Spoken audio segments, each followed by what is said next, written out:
So here we are at Christchurch, the parish church of Worthing. This is the only churchyard in Worthing Town Centre.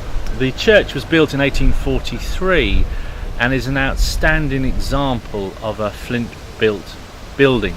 As we'll see later, the flint work is interlaid in the mortar with flint flakes, and this is known as Gallatin.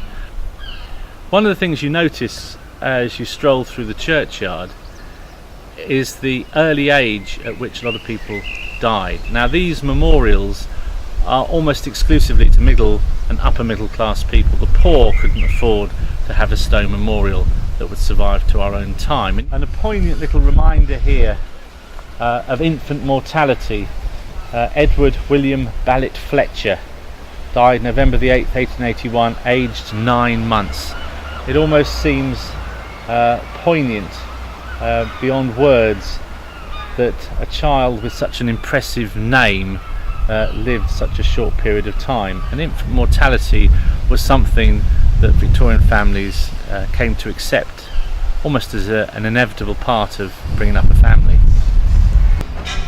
So this is the Gallatin I was referring to, the flint flakes placed into the mortar between the larger flint nodules, and this is done to strengthen the mortar.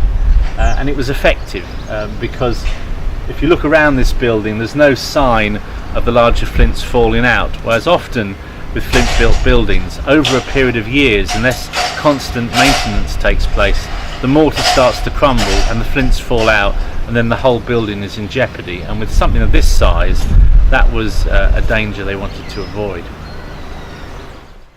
Okay, so where is the oldest surviving piece of graffiti in Worthing?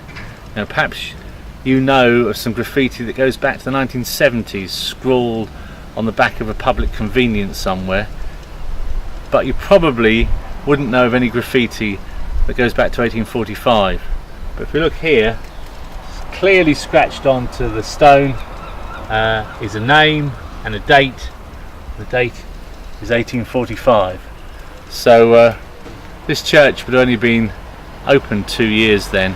So someone still thought it was a good idea to plant their identity on the side of the church, and it's still here 170 years later.